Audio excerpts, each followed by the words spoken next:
Hi, this is Dan Sullivan. I'd like to welcome you to the Multiplier Mindset Podcast.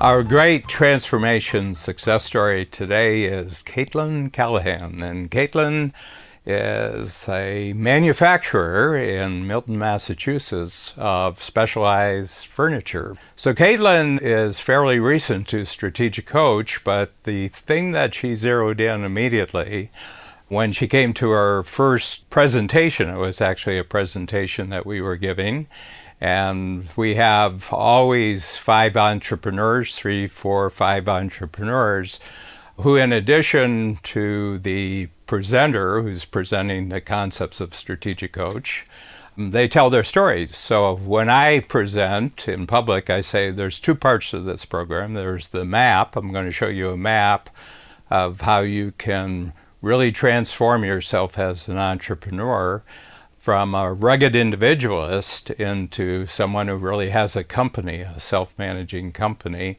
And we have some actual entrepreneurs here who will tell you how they took the map that we teach at Strategic Coach, concepts and tools, and has actually applied them in the particular business, the particular market they're in, and what they've done with their whole life, not just their business life, but their personal life. And I really like to highlight Caitlin because she has done everything possible in the shortest period of time to actually transform her company and free herself up from everything except what she really loves doing in the program. And so the company has become much more successful. She has great who's now as part of her unique ability team who handle so much of what used to bog her down, which kept her working nights, which kept her working weekends.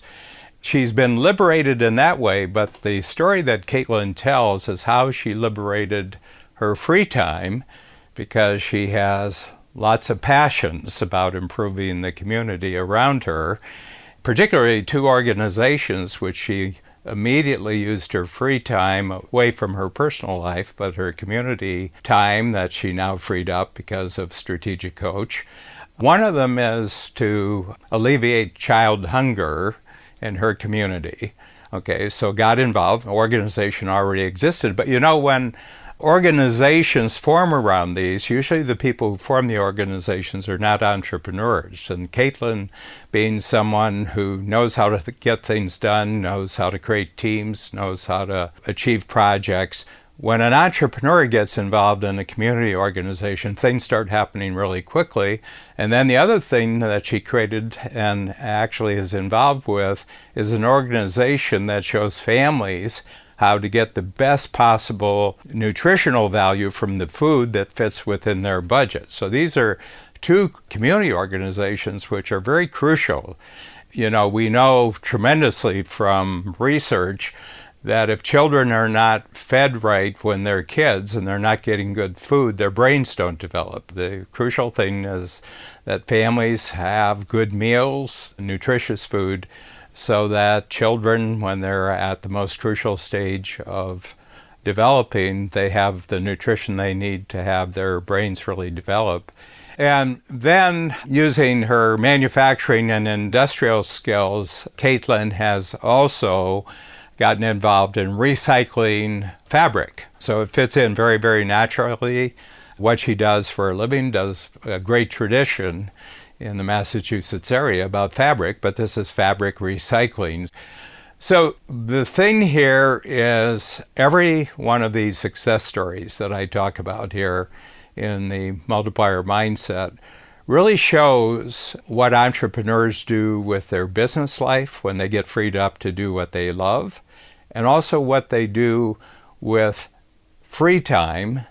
And Caitlin always wanted to get involved in these organizations, but she was too tied down. She was too boxed up in her business. She was a rugged individualist. I mean, she said, I was a rugged individualist. And now she has unique ability teamwork around her. So when she's at work, she's doing what she loves doing. She doesn't have to work as much. Her hours get freed up. She has her own personal life, which she says is much better than it ever was. But even there, she had surplus free time, and she used her surplus time to go out and really make the lives of dozens, hundreds, and thousands of other people better. I'm Caitlin Callahan. I'm a manufacturer's rep, and I work specifically in the hotel industry. I represent manufacturers who do products for hotel guest rooms, fabric, furniture, and lighting. I have been in the business since 1986, and I started my own business in 1993. I have been working for a number of companies kind of under their umbrella and selling and doing very well. In 1993, I had 2 little babies, and I was traveling 30 weeks out of the year, so that just was not going to work anymore. So I just decided, well, might as well try to do this for myself, stay local, have more access to my family, and off I went. So starting my own company was terrifying. I think in 1993, I think there was a recession or something like that. So we hit some real financial road bumps. My husband is basically in the same industry that I am because he's an architect. He is also in the building. So when things slow down for him, things would slow down for me as well. But I just always knew that if I just kept pushing, it would go forward. And I think once you work for yourself for a while, you can't imagine going back, and I would never hire me, I'm just too on my own. So I have always been a solopreneur, and I've had assistance through the process, both good and bad, but I've always found that, well, if I just do it myself, I'll just do a better job at it. I know who my clients are. I can manage my expectations as well. So it really wasn't until I started with Coach that I realized the value of who and how that helps me in reaching the goals that I want. My obstacle has always been that I don't have a 3 places at once machine. So I have a lot of opportunity and really nice relationships. I just could not be in front of everyone as much as I wanted to. The business I'm in is very much out of sight, out of mind.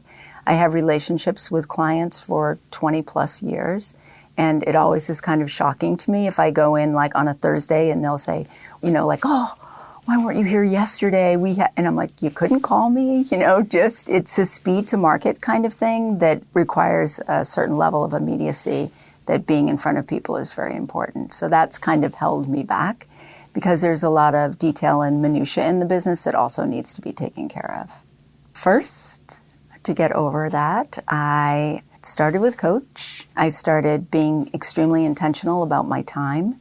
I'm a weekly planner convert, and I try to convert everyone I know to weekly planners, from my kids to my colleagues to other teams that I work with. And then I realized the weekly planner, I had all these things to do, but no one to do them but me, so it was just kind of spinning. So I started with virtual assistants. I went to Delegate Solution because they are trained in Coach, and they kind of get that.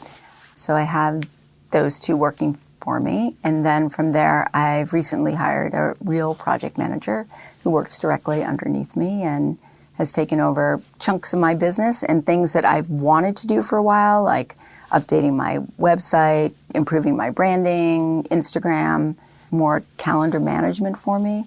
So it's really freed me up to do the things that I like and working with clients. One of the things that intrigued me about Coach was when I came to hear like the info and promo on it, the 5 people they had speaking, not only did they have like great businesses, but they had developed real interests that they had put a lot of time into and gone from all I do is work all the time to, I'm on the board of the Lyric Opera, or I'm this. And I thought, you know what?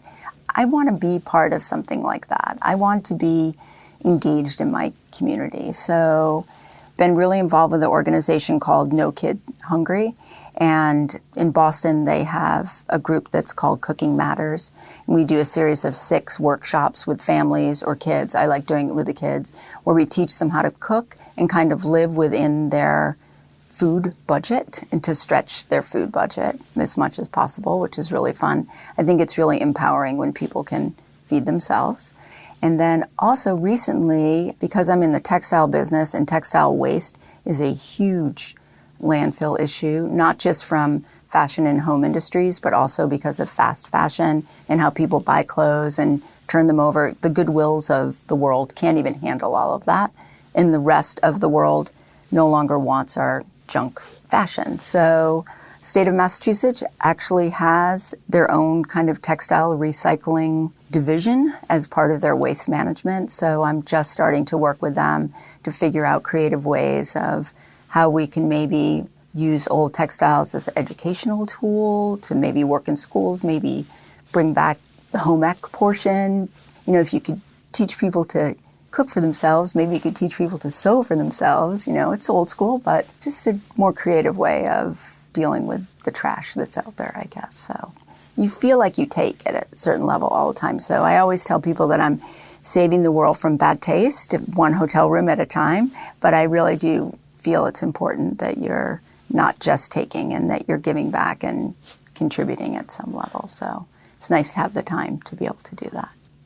My focus days are extremely intentional and extremely client focused. It's really easy for me to have a buffer life because you're always touching things, but I realize that in doing that, you're not doing really anything well. So I make sure that I have a real true free day at least once a week. I used to like to take Saturdays and Sundays as free days, but I find that and I know this goes beyond the definition, if I am free from midnight on Friday till about 7 p.m. on Sunday, that if I take that, 7 to 9 time to prepare for the week ahead, my week goes much more smoothly. So it's not a true free day, but yeah. And I do wish, one of the things about Coach, I really wish I would have found it when my kids were younger. They're 25 and 28. Doing what I did gave me a lot of flexibility, but I did travel a lot, and I know I miss things. But being present is so important, and I think I was present, but not at the level I see I'm able to be present now on all things that I do, by just shutting it off and not checking in, just being where I am at the moment. So now I have 2 phones. I'm very much like, shut it down, and I tell people with young kids, you just don't get that back. Like, I have amazing relationships with my kids, and as they say, Mom, we have so much more going forward than we have behind us. Like, don't waste your energy on that. But still, I wish I would have found it a while ago. Part of being an entrepreneur is, or so you think, doing whatever you want. And I think, yes, there is part of that. Like, you wake up every day and you make the decision as to how your day is going to be. But in that, there's a lot of loosey-goosey that sends you left and right. And that the thing about what Coach has taught me is that if you proceed with intention, if you prepare for greatness, that the path is just a lot easier. And your time is more your time. One of the things I'm always struck with when I go to a new city, especially in the United States, and you hear about the famous institutions, the hospitals, the universities, the galleries, the museums, and all sorts of other institutions and organizations that make the community a better place for everybody. And invariably, when you look at how these got started and how they really grew, entrepreneurs with free time are the reason why these organizations grew. And it'll be really interesting checking in with Caitlin a year down the road, 5 years down the road, the enormous impact that her community received simply because Caitlin chose to free up her life from being a rugged individualist to a thriving entrepreneur who has time and talent available for more than just her business.